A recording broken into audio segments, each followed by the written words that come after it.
Hello, ladies and gentlemen. Welcome to another edition of our EKN Face2Face here on our Facebook page. Great to have you tuning in with us.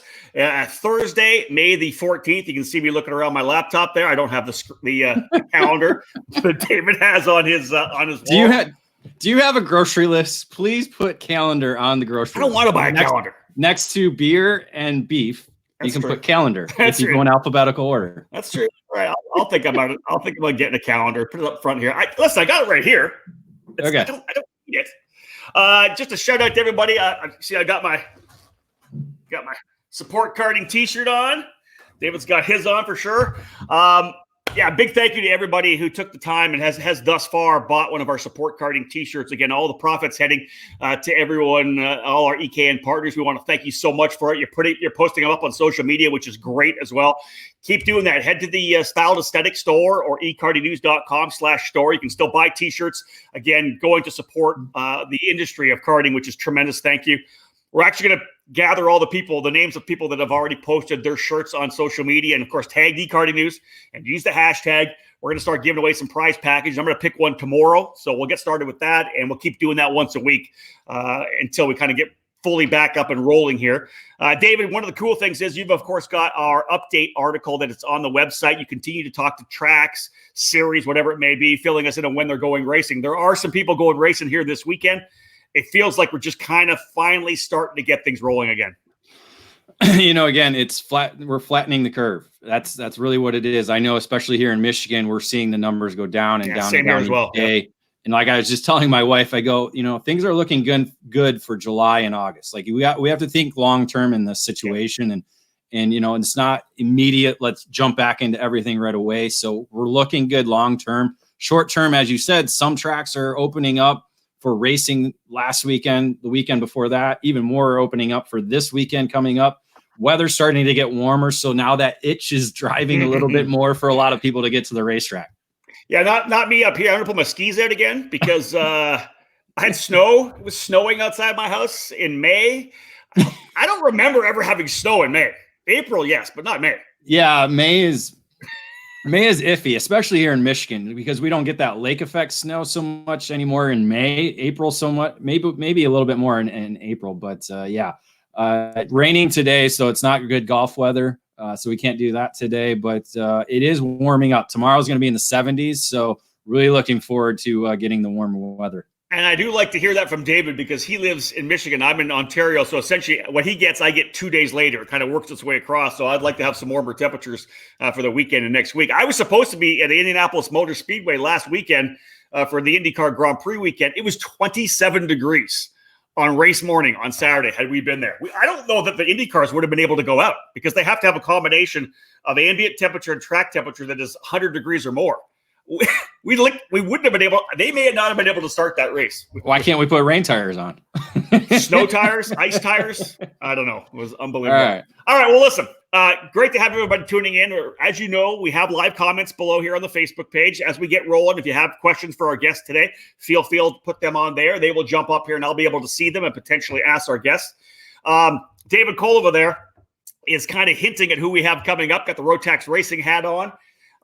David, let's kind of talk a little bit about who we have coming on here. From BRP Rotax, Stephen Chapman is joining us today, and from J3 Competition, the northern half of the U.S. distributor of the Rotax program, Justin Stefani, on with us as well. You've got that Rotax hat. I like that. We're going to talk Rotax Grand Nationals. It's been a number of years since you and I have been heading to a U.S. Rotax GNs. It has been. Look, I've kind of been going over the history of not only the event, but the Rotax Grand Finals as well. Yeah. And really EKN has been part of the Rotax Grand Nationals since the very beginning in 2001. So we got an article I'm working on for next week, an article I'm working on for tomorrow to kind of hit a little bit on that. But we'll get a lot more information from Justin and Stephen here in a little bit. Yeah, I bought the site in 2004. So shout out to Glenn Holland, Jeff Franz, and Brian Stiver, the three people that actually started eKartingNews.com. And indeed, they were involved very heavily with the Rotax program from the very get-go. Let's get started. Let's bring in our guests. Let's bring in Stephen and Justin. We'll let David slide off into the back as our producer for the day. Let's start with you, Stephen, from Austria. Thank you so much for joining us. I appreciate it. Oh, thank you for inviting me. It's a pleasure to be here. And Justin, he's in Austria. I'm up here in the cold in Canada, and you're in Arizona. You made the move to Arizona last year. What's the weather like in Arizona, in Scottsdale? Well, it's cooled down this week, so I think we're mid upper 80s. So it's challenging times weather-wise. Yeah. Right? How do you get through the day? Yeah, exactly. Too much vitamin D, right? Is that a problem? It's good to be outside. Listen, that's the one thing. People are staying at home, but get outside. It's good to get outside. I don't care if you're in your backyard, you still want to quarantine. You can still stay at home and get outside. I've been going for walks as well. Same thing. I'm going to give you guys a chance, and I know most people in the sport kind of know who you guys are already, especially if you're in the Rotax community. But I want to give people an opportunity to get to know you guys a little bit more. We'll start, Stephen, with you. What's the origin story? How did you get into the sport? How long you've been with BRP Rotax? Give us a little bio on Stephen Chapman. I basically started racing in 1987. I started racing in schools karting in the UK, and then I moved on through there and carried on as a hobby up until my mid-20s. And then it was about 2008 I moved to Austria, and I started working for a race team based in Salzburg. We focused mainly on developing young drivers and supporting other intrepid dealers around the world. And this was a chassis brand. In 2010, I started my own company where I focused more on developing young drivers and offering some other support programs to manufacturers with the testing and development. 2017, I then started working direct with Rotax. And since then, I've been working with them on a distributor and market development, race support, and also I manage the RMC support team. And I'm in charge of the eKart programs at the moment also. Oh, okay. So a lot going on there. And yeah, somebody just came on and said your audio is a bit choppy. I'm not sure what we can do about that. We'll just keep riding it out. Hopefully it'll be all right. Justin, let's talk about your career. I actually threw up a picture, a little throwback on eKartingNews about you back in your day, back in the mid 90s, racing with Margay. A shot from Quincy, you and Scotty Evans and Keith Freeber. Let's talk about. Give us your kind of shortened origin story. Sure. So, first memory was at a kart track with my dad when I was probably 5 years old. Right, I started 91 racing. Ended like most people probably around 2000, kind of in that transition, going to college, getting a degree, right? Yep. You don't have the bandwidth to take the sport serious. Fortunate enough to work for a few different kind of kart companies while I was going to college. Got out of college, went into kind of the professional world for a little bit. And then 2004, partnered with Jim and John Giacomelli. At that point, we formed J3 Competition.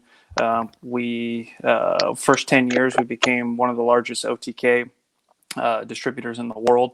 And then we transitioned in 2014, kind of into our own brand, proprietary Comp Kart.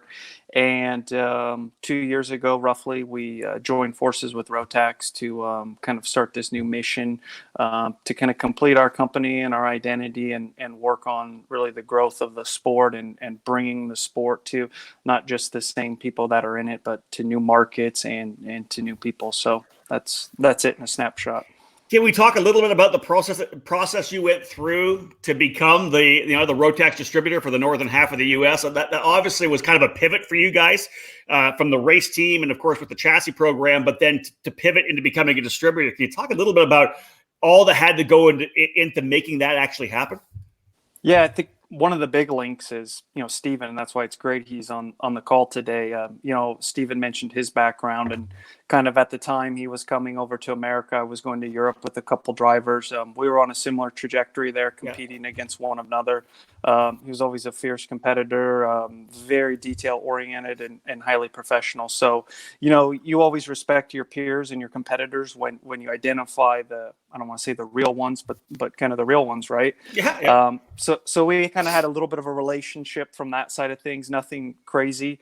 And then he went on to his role at Rotax, and he and I had some dialogue, and that's basically we started working together. It was probably at least a year, I would say, before we came on board, just planning things out, right? Like I think I said in our last podcast, this is a really long-term program that we're on. We believe in the brand, and I like to think that Steven, myself, and Jim and John, we're really aligned very strongly on what we need to do to grow the sport. And that's just not the Rotax brand, of course, but also grow the sport. That's one of our main components. And, we came on board. I was at the grand finals, I think it was 17 in Portugal, and with the driver and Steve and myself and a couple of the other officials from Rotax. We had some meetings, and we finally got it on paper, and we were able to kind of kick the ball down the road, and here we are. Yeah, well, it's interesting. That's kind of a little example of, for those of you maybe new to the sport or new to any kind of business, how crucial developing relationships are, right? You don't know a relationship that you developed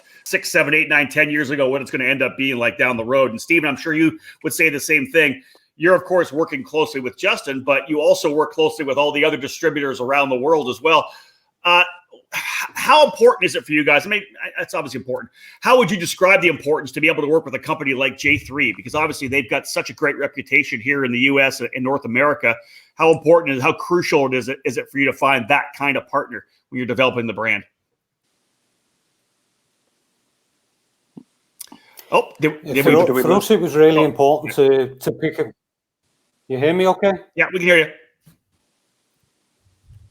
Yeah, for me, it was really important that we find a partner who's really focused on customer support and taking care of people. And I know from when I used to race against Justin and his team that they support the customers perfectly. I used to purchase things from J3, and yet the customer service was always perfect for me. So this was an easy choice in picking them as a partner to be a distributor in the US, because I knew that they would do this right. Yeah, and I think that's exactly it. As I said, they've for the years, and Justin talked about the fact of where they were with J3 competition when they kind of rolled in. They immediately have kind of a reputation of what they do. Jim Mayer right there, yeah, a first class operation. That's kind of been the call through the entire time. Let's jump in back with you a bit, Justin. Let's talk a little bit about what are the, and Stephen can come in as well. What are the new initiatives for you guys? You're restarting a brand. We could talk a little bit about the history of kind of the stuff that happened with the old distributor, Max Speed, and some of the issues there were with the engine itself, and some of the updates that continue to come out. I think it lost a little bit of consumer confidence. You guys obviously bringing that back. What are the initial initiatives for you guys coming out of the gate? I think on our end, right, it's just giving that confidence to the customer that, first and foremost, the low-hanging fruit is the product availability and the service, right? You pick up the phone, you go to our online site, you can find not only the product, but you can find all the technical resources. And, we all know you can have a rule book or you can have documentation, but there's nothing like having the face-to-face interaction, being able to pick up the phone, talk to people. We're very tentative to the customer base, right? I mean, you call our office, we answer. So we wanted to just take what we did as a business and obviously first start with giving the confidence to the Rotax brand on that front, right? Obviously, Rotax has made some changes over the product, which we've talked about over the couple shows that we've done, Rob. They've been fairly small changes on the outside, but they've made really big improvements for the end user, the customer, with the longevity of the product, right? With the cost of ownership of the product, right? It's a company that's building a racing product with a recreation background, so they've been able to kind of merge those two together, and we have a very powerful, great engine package that you can scale. Basically, you can upgrade your micro package, for instance, right? The only company that does this, the only brand that does it, you buy the same base engine when you're 7 years old. Mm-hmm. You're running that engine, could potentially run it up till you're a master's driver, right? Yeah, so that's true. It's really that package that allows growth in the sport, because when you jump in and you get on the product, you have kind of the strength of the brand, the reliability of the engine, the cost of ownership. We kind of really tick all these boxes. And that's one of the reasons that made us really excited about it, was to work on the growth of the sport. You need to have the quality and the value and the products that you're pushing into the market. And we have that with Rotax. And so, just getting that message out to people, it's been working, it's been growing. More people are purchasing it. They're getting back on the product, and they're either saying, this is awesome, or the people that might have had a bad taste prior are getting back on the product saying, yeah, I actually forgot how great this package is. And that leads to this. And I know this sounds like it's kind of a really a basic introduction. And I know you probably just go to the website and find it or not. But the simple fact is we have a lot of turnover in our sport. Every 3, 4, 5 years, people turn over. So there are people that maybe have no idea what even the Rotax is. I know this is really kind of basic, But do you want to just give us a little rundown of the Rotax engine program? Let's talk about the specs of it. Let's talk about what you can do, the different levels. I think that's something that people maybe who are watching this for the first time don't even know about the Rotax program. Yeah. I mean, I'll give the first. Yeah, I mean, I'll give the high level approach and let Steven kind of jump in on the technical side, right? So perfect. It's essentially a base platform, like I said earlier, that you carry from once you get into the sport. Rotax is the one that identified micro, mini, that whole kind of categorizing of ages, right? Yeah. So I think at the end of the day, that's one of the massive, benefits of it. We start with micro. You purchase an upgrade kit for that base to take you to mini. You purchase an upgrade kit to junior and to senior, all while you're still really maintaining the core of the engine platform, right? Which keeps the consistency, the quality, right? Everything from most of all the internals are the same all the way through. So it allows for even the business side, right? If you're a business, you own a track, you own a shop, you're an engine tuner, your stocking units go down. You don't need 4 different SKUs for a Conrod kit and 20 different SKUs for a piston, right? It's making the business model efficient for the businesses within the industry because they're lowering stocking, they're lowering overhead, and that's allowing them to drive more quality to the consumer, less confusion. It's an amazing package, and it takes a brand like BRP Rotax to be able to kind of put this forward. And then on the technical side, I'll let Steven kind of jump in on some of the couple little updates we've had this year. Maybe if you want to talk about the My 20 and the program overall.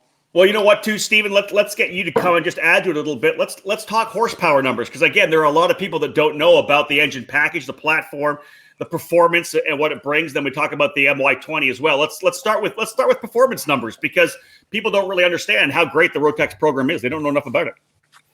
Yeah, we have basically a package for the starter of the sport. So if you want to call it the 7-8-year-old, which is about 9 horsepower, and it works its way all the way up to about 32 horsepower for the DD2.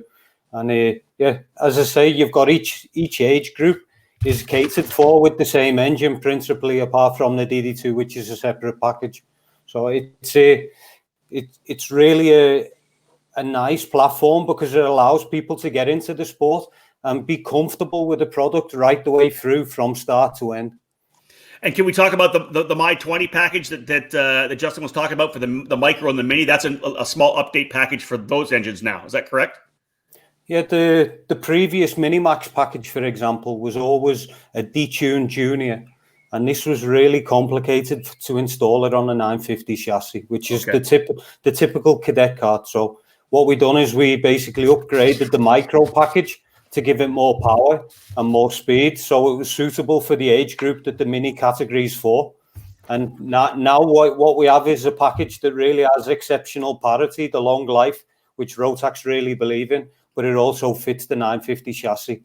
And also, because it uses the micro components, this makes it a cheaper package as a whole anyway. And this also really helps for, if you want to call it, the starters to the sport. So you've got like 8 to 12-year-olds now who can get in with a 950 kart and an engine that's at a cheaper price point than, for example, a 1040 or a 1020 kart with a full-size junior kit engine. This is a lot of investment for somebody new to the sport, and I think it really ticks a lot of the boxes. And what we seen at the grand finals this year when we launched it was the racing was exceptionally close. There was none of the devils from the past, shall we say, evident. Yeah, I hear what you're saying. All right, and good segue. Let's talk a little bit about the grand finals, and then more globally with the brand as well. The Rotax Grand Finals, of course, it was kind of that model that the other brands have followed, to have this huge, massive event where drivers would qualify their way in for their Nations Cup, kind of the Olympics of karting. They would all come and race from around the world. It's a huge event and continues to be big. Can you talk a little bit about how Rotax is it growing? What kind of excitement do we have in the Rotax program around the world, globally, in all the different areas? Yeah, basically, we've seen now over, let's say, the past 3 years that there's been a constant growth. In most countries, the numbers have been going up. Obviously, when our previous distributor exited in the US, this showed a downturn in the US, obviously, because we didn't have a visible presence in the US, but everywhere the platform's been growing and growing. And the grand finals is really a pinnacle, the end of the year, for our customers around the world to experience something where we give back. You know, it's the true only grand finals. A lot of other manufacturers offer something similar, but nobody really understands until they get there what Rotax offer. It's a free 4 event. Nobody pays anything. They only have to travel there. All the materials provided. The only thing you have to cover is any accident damage, which is normal. You know, it's really the way that we can define a true world champion of the Rotax world. And I think it lives to the ethos of Rotax. You know, it's equal opportunity for all. Everybody's on the same card. And we have to thank our chassis partners for supporting the project with this. Without them, couldn't do. J3 was one last year with Comcard, and I think Justin can confirm it was really a proud moment to see a full grid of his carts lined up with all the engines ready for that photo. It really is something different, and until you walk into that paddock, nobody understands what it is. It's really exceptional. Well, let's just say this. Always one of the most iconic photos in global karting every year is a shot with all the chassis lined up, everything lined up. It's always just such an amazing photo. Justin, speak to that a little bit. First off, having CompCart, of course, being one of the spec chassis, amazing. Let's talk a little bit about as well the role that the U.S. and maybe the rebirth of Rotax in the U.S. will have moving forward. Yeah, I mean, you know, the grand finals was, you know, obviously tremendous last year for 2 reasons, right? On the other side of the business, we were able to be there for twofold, right? As the Rotax distributor and as a chassis partner. It was unique too, because as Steven said, it was the first year of the My 20 package. So to really see the competition be so close, right? And then obviously it's so exciting, but then you kind of see them on your chassis. It's always a little bit, you know, adds a little bit more to it. Yeah.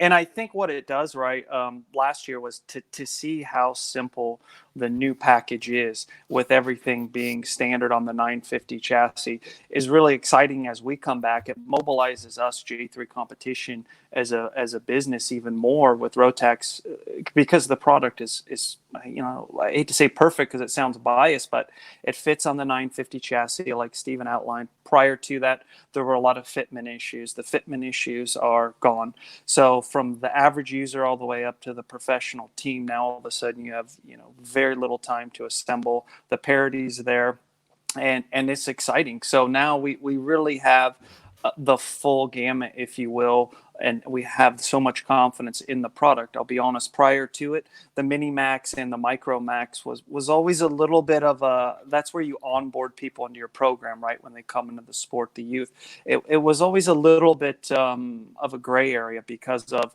the issues, if you will. I hate to say issues, but with the Mini Max, with that solved now, it's really full steam forward, and we're able to get, you know, from 7-year-olds all the way up with what we feel is, you know, the longest lasting, you know, best package there is. So, you know, we've been getting it into a lot of people's hands. You know, the excitement coming into the US Nationals this year, you know, even on the heels of COVID, where a lot of people haven't been out, has been churning really positively for us.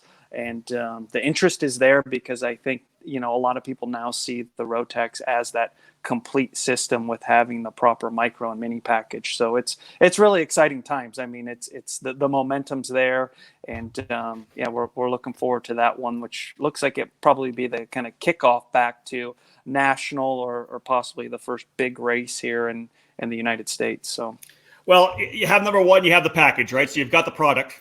You've got J3 Competition, which has you know, the reputation for being such a first-class operation, being able to do what you've done. You've had a long time in the sport, so you guys are solidified there.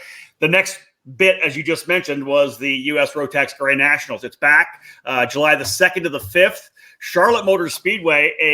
Again, if you're new to the sport, in the last 5 years, you probably didn't know how much that racetrack was kind of like the center point of major events. North American Karting Championships back in the day. How many Formula One drivers existing now Formula One drivers over the last couple of years actually raced that event? They've repaved the racetrack. Talk a little bit about that, because I think that's kind of the cool factor that you guys are jumping in and doing the Grand Nationals once again.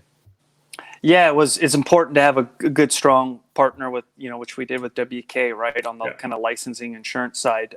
But to your tune, and I'm bringing up a good example, my neighbor, I'll say, lives about an hour or a mile from me, is Jace Gesell, who won the Rotax senior race at a race in Pitt last year.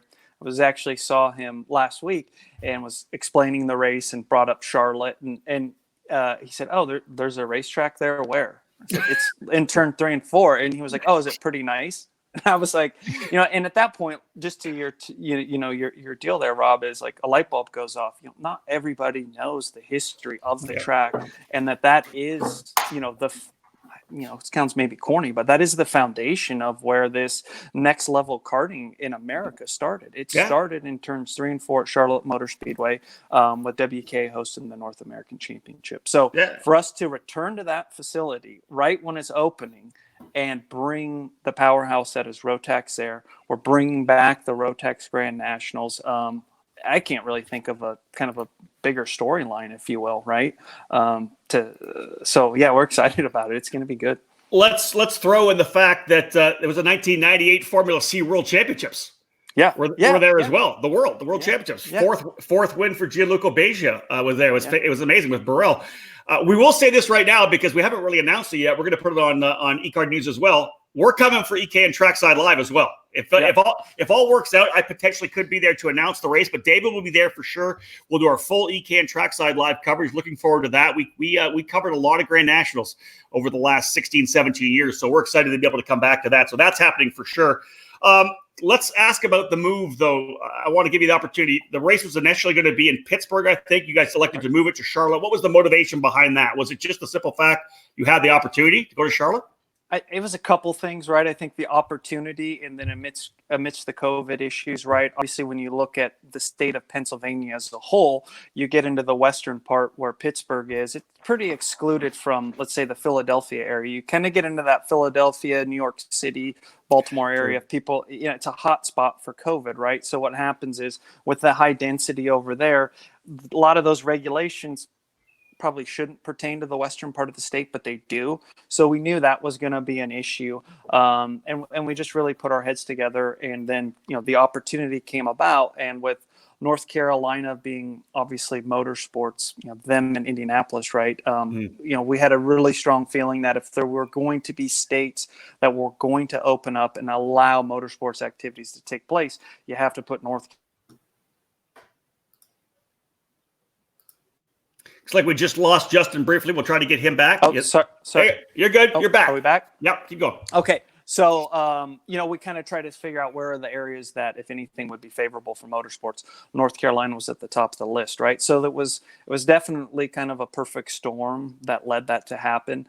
I think they just did another push at Pit Race. I think they pushed back a month, for their club racing, right? So I think in the end, it's going to work out well. Plus, it was on a July 4th weekend. We have a tremendously good relationship with Pitt.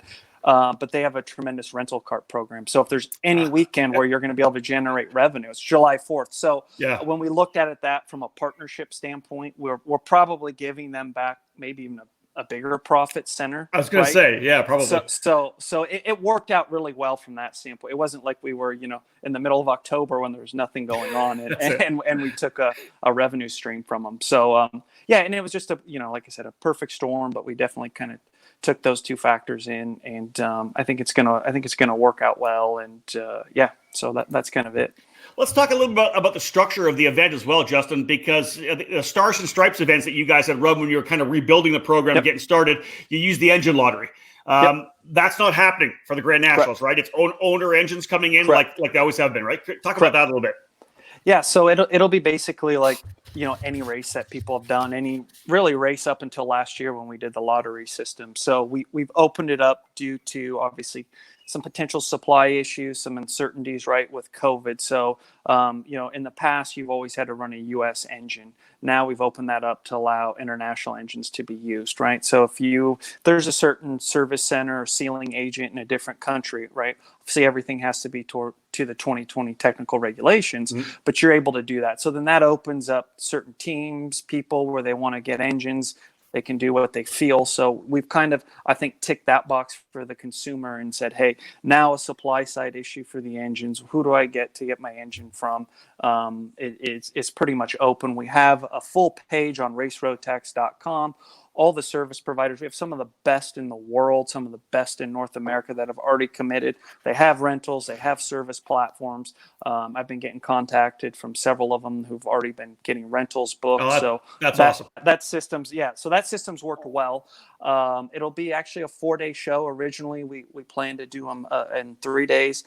We did the 4th day, because it's the holiday, so we thought people kind of like the extra day. Plus, we have to be honest with ourselves, people haven't been immersed in the Rotax program as much, so That's we true. felt it's important for us to, even the little simple nuances, if you give somebody an extra day to figure out the package, although I wouldn't say there's anything to figure out, but little things like maybe mounting the exhaust or airbox or fuel, just the little things. If you give the consumer a little bit more time to be prepared, because it's going to be a good race with a tremendous prize package, grand finals tickets. We have several other things that we're handing out.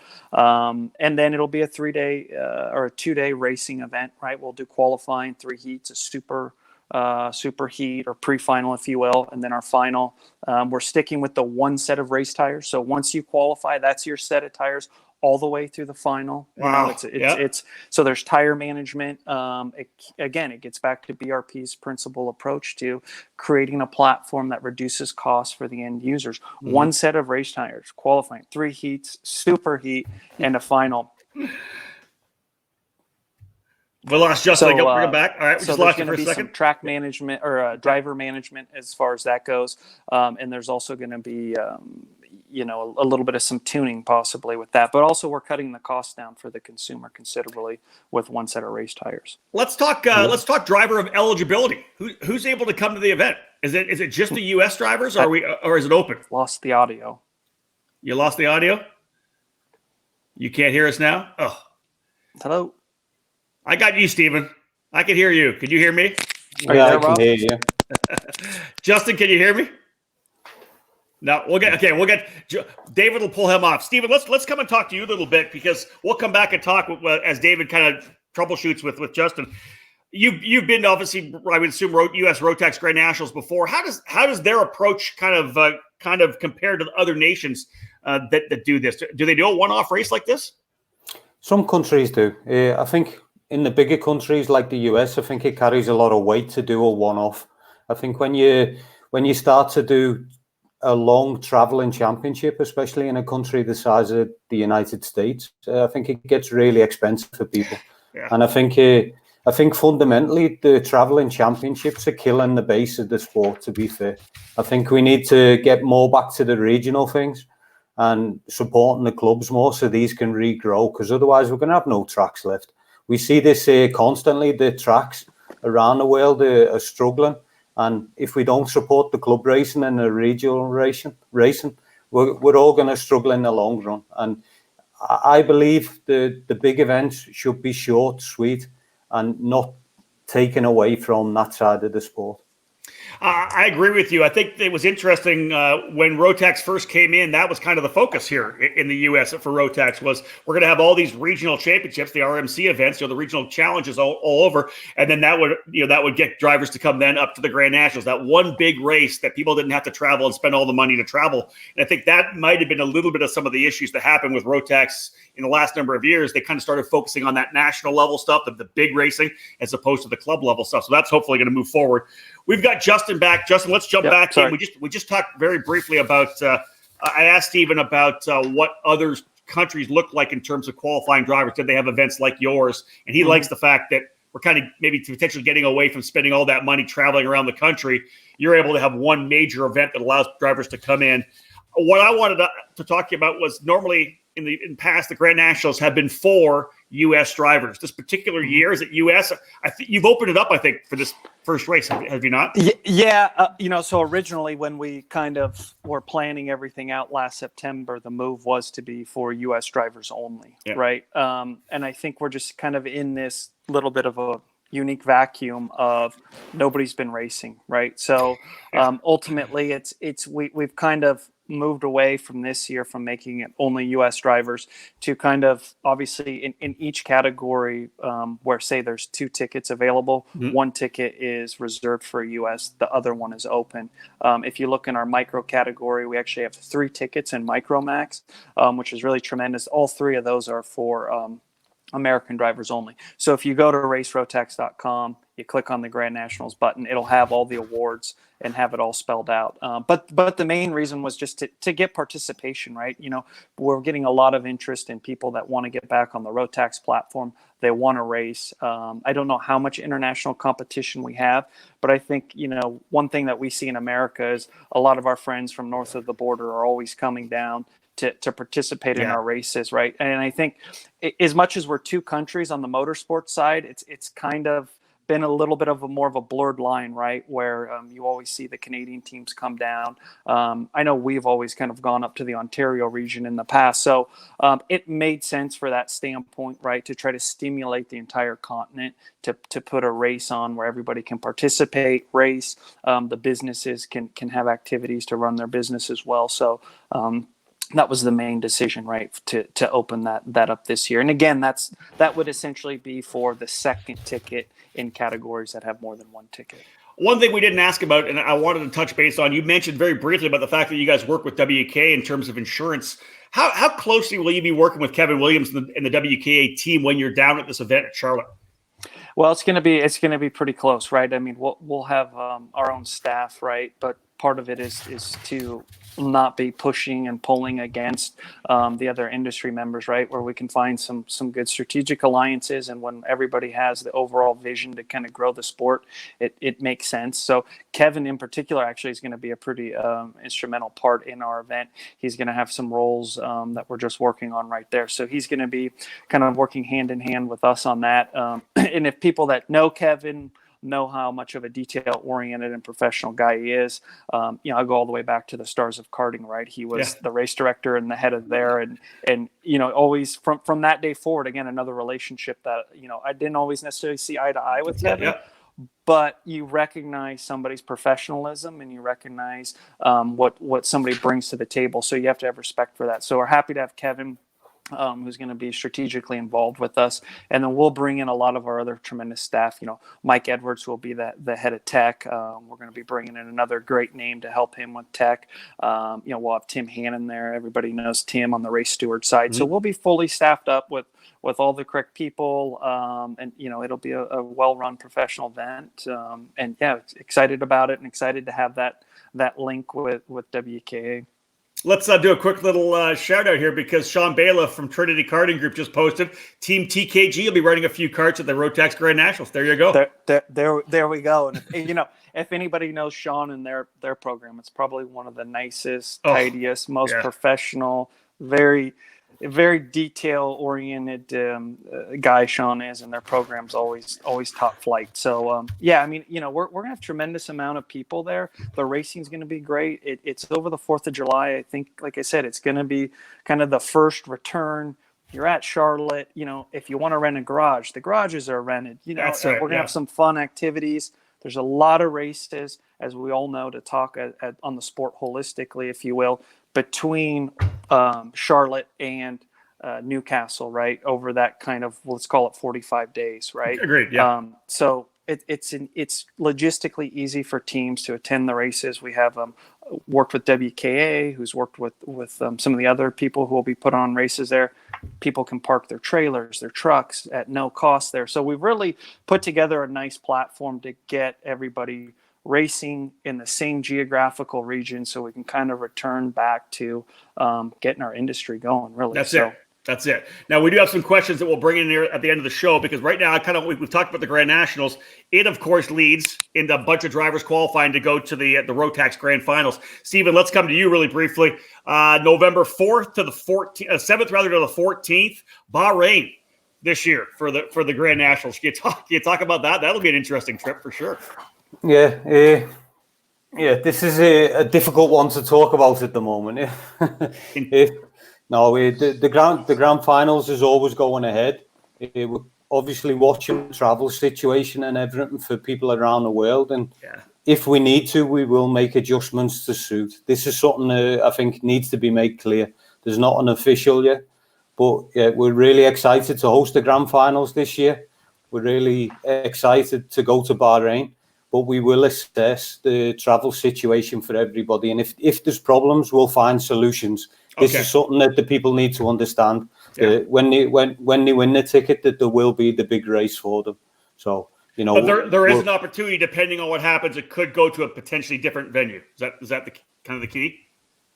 If there was restrictions around travel to Bahrain, we always have a plan B. Let me just say that. Okay. And we're always working on, let's call it a second option in case there's travel restrictions, especially to a location outside of, let's call it, our normal borders where we can ship and transport material to. So there's always a plan B. I have to be honest, there's nothing fixed in stone on plan B, let's say that at this moment. Okay. But I want people to understand that Rotax is always trying to take care that we can host the grand finals regardless of the situation with the COVID. So, yeah. Well, yeah, I assume that there's a lot of work being done there to have, like, say, plan B, plan C, plan D, whatever it may be. When will we find out what the chassis suppliers are going to be for 2020? The chassis suppliers are already fixed. Okay, what are they?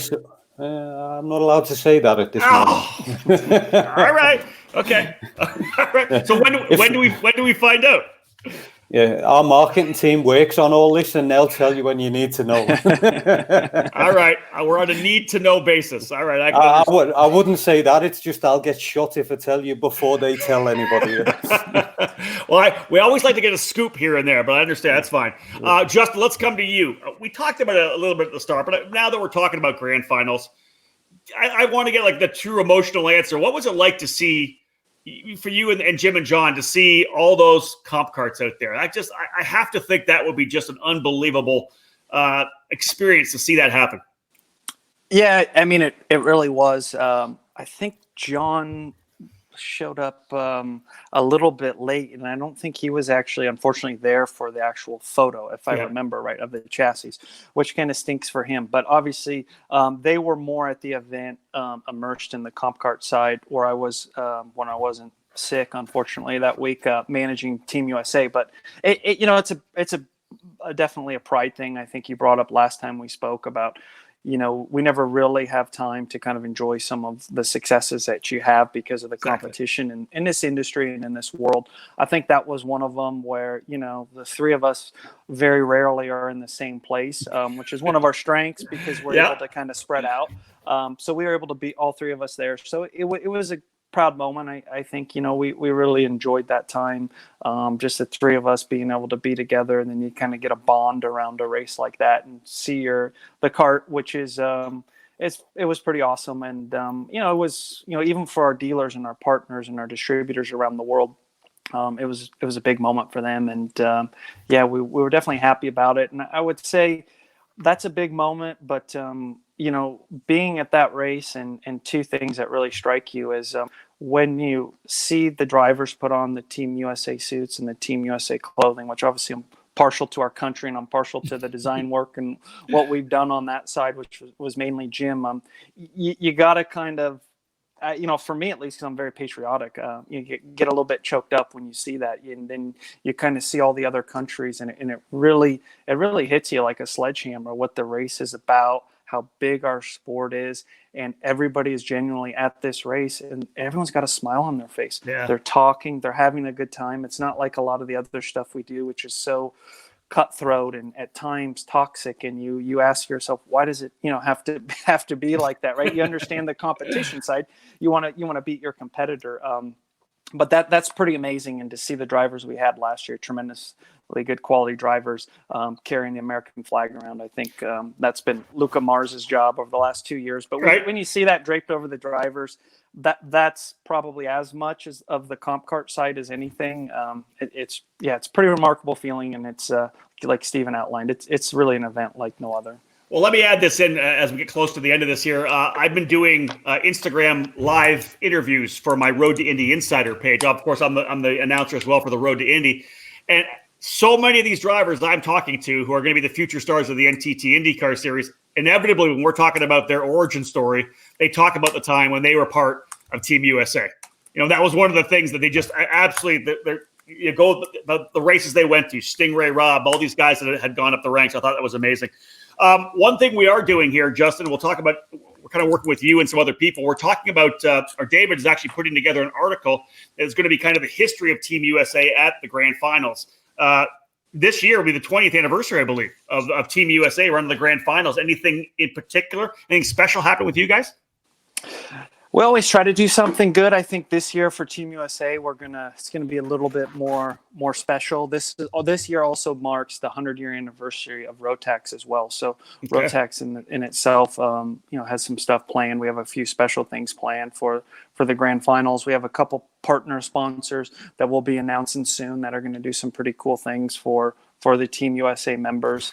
But yeah, I mean, when you start to look at that list and you go back and there's some iconic names, right, in our sport that might not be in the sport now, but there's some that are still in the sport and they're actively involved. And like you said, such a high turnover, people don't realize, we can bring up names that are pretty frequent, but we can go all the way back to some of the older school names that have been part of the Rotax program. And it goes to show you the depth and the foundation. Yeah. And it's definitely exciting. This does mark kind of the 20th year for it being here in the US. So we do have some stuff planned for the Team USA members that do make it. So it should be good. And, we're working on the article with David, which I think is going to shed a lot of light not only in our program, but the idea is to bring back people that are in the industry and kind of bring their depth to the sport and their legitimacy to the market and say, hey, this guy is the real deal. He did, he was been in this for 20 years or 15 years or whatever. So it'll be exciting when we get that piece done.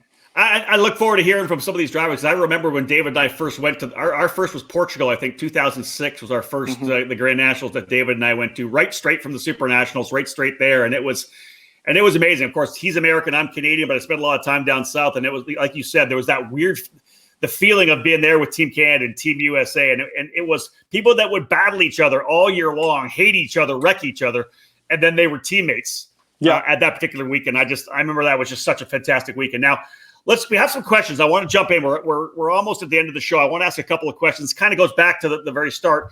Tom Harleman asked a good question. David, back at 220, how much are rebuilds and how often does it need to be done? Here's a guy that's been racing for a number of years in 206, doesn't know a lot about Rotax, neither does a lot. So there's a question for you. How much are rebuilds and how often do you have to rebuild a Rotax engine? I'll let Steven go on kind of the hours per category, and then I can jump back and give you kind of what the estimated cost looks like. Okay. For rebuild times, we know that the engines will run for 40 hours plus comfortably in all the categories. They'll be competitive up until that time, and we've verified this on the dyno and the test benches. And in my hands, I worked for customers who had the budget to spend a lot of money on engine rebuilds if they wanted. And I'll be honest, I only verified them in the middle of the season. I would rebuild them over the winter and I'd run them all season, the engines. They don't need the attention that some people like to sell or believe that they do. It really is long life.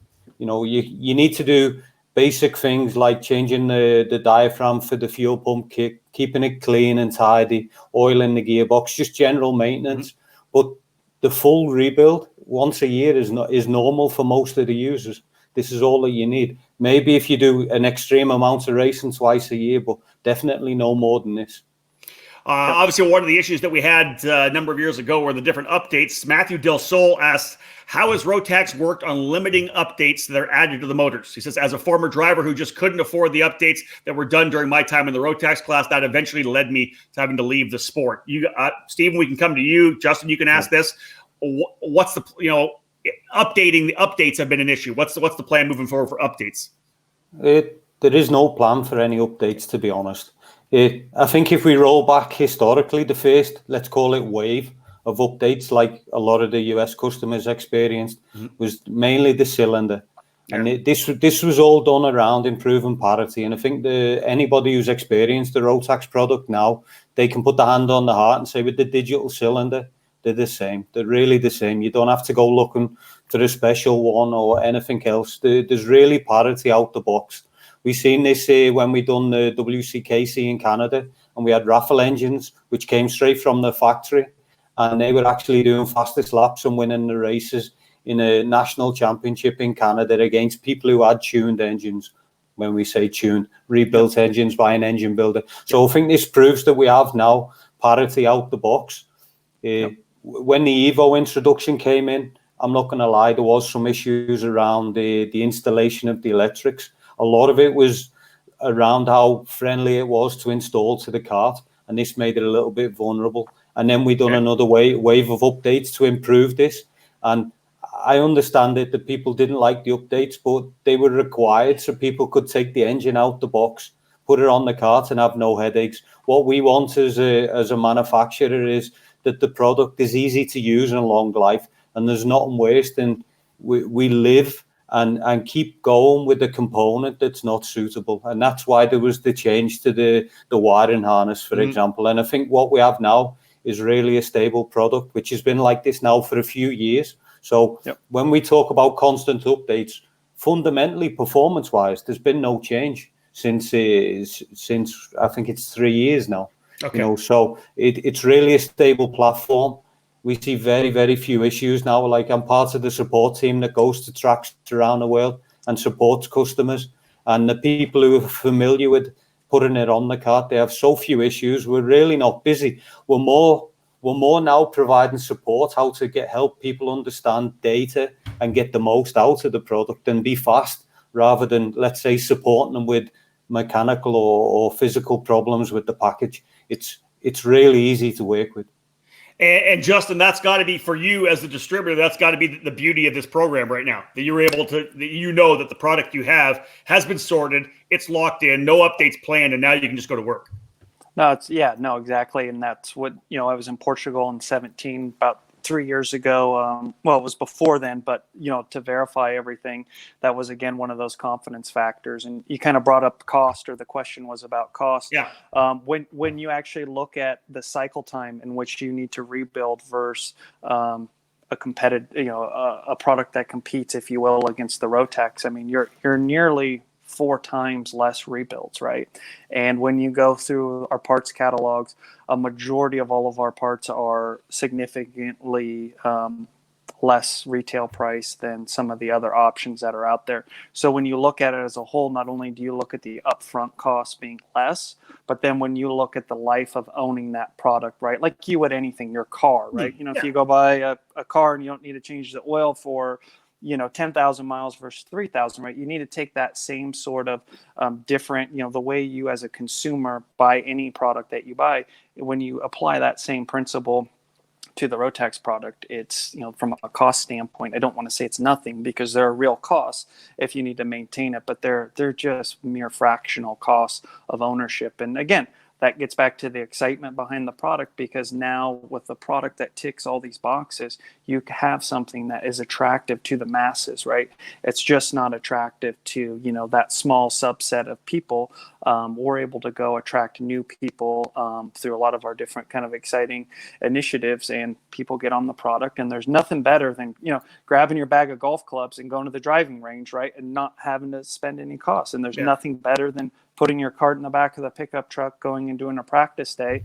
You hit the button or hit the rocker switch, in our case, it fires up every time, which I'll use Steven's analogy. I think anybody that has ever, used a Rotax will put their hand on their heart and say, the thing always starts and it always runs, right? And that's what we need in the sport, and that's what you need to grow the sport, right? You need to have products that tick all those boxes. So. All right, well, let's wrap this thing up. Stephen, final words from you. Let's maybe allow you to speak kind of globally from what we end up having left of whatever 2020 is going to be, this weird season, and of course moving on to 2021 and beyond. Yeah, just something to add off the back of what Justin said there. We also have the warranty, which is really important that the people understand this. That, if something breaks, Rotax stand behind it. It's warranted. So this is important that people understand this system. If they don't understand it, they need to speak to the service centres or J3 and find out about this. Okay. This is the confidence that we have in the product, that it's not going to fail. And if it does fail, we stand there behind the customer and help them get them back on track. And this is something that I don't believe any other manufacturer offers. I think also moving forward for the rest of the year, hopefully all this virus situation settles down. And I really hope it settles down quicker than what looks like, because I want to come there to the Charlotte racetrack and watch this Grand Nationals. Yeah, we want to have you there as well. No doubt about that. All right, Justin, let's wrap up with you. Final thoughts here on this edition of Face to Face. Yeah, I mean, listen, if anybody has questions, you can call our office. You can view both of our websites, J3 Competition or RaceRotax.com, which is that site's dedicated to only Rotax information, Grand Nationals. Yeah. You'll find everything you need. But if there's a question, or if you're hearing somebody say something, or you're not certain, you can ping us on any of our social media channels, right? Email us, call us. Most likely with our company, the great thing is you're either going to get myself, Jim, or John Giacomelli on the phone. So you're going to be talking to one of the owners.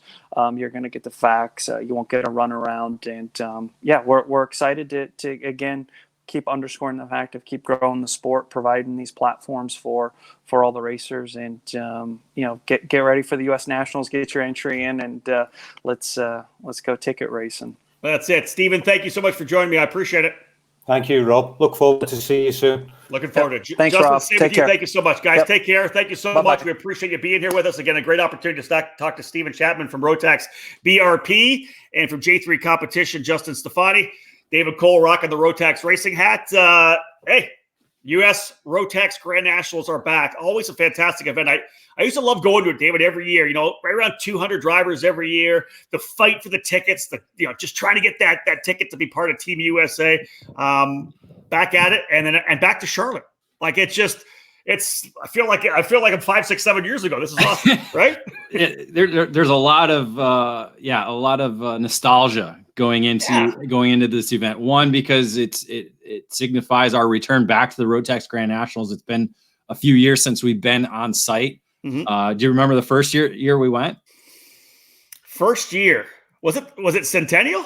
It was 2007. Yeah. Centennial. That's right. Okay. Yeah. So that'll be in our article that'll be coming out tomorrow, talking about how we're going to be at track. But yeah, again, Charlotte, we haven't been there in a few years, and just to see that historic track repaved, and then just the fact, as Justin alluded to, this is going to be really the first big national event that we'll probably be at since the COVID-19 pandemic hit us. So it's going to be a very interesting time.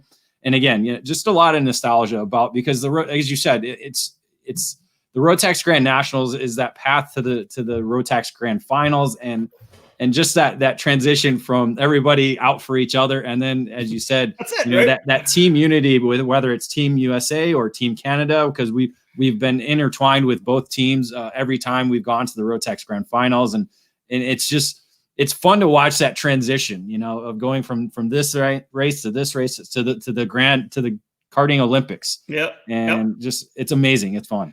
Well, one thing we've talked about doing, I think we were going to do it tomorrow, but I'm not sure we're going to do it or not. We talked about doing our happy hour with Howden. I know you played one of the old, actually our very first happy hour with Howden from a Stars of Karting race. You played on the EKN radio network. Yeah, we played that yesterday. That included Paul Zalud. Justin mentioned it, Stars of Karting owner at the time in 2000. This was 2005.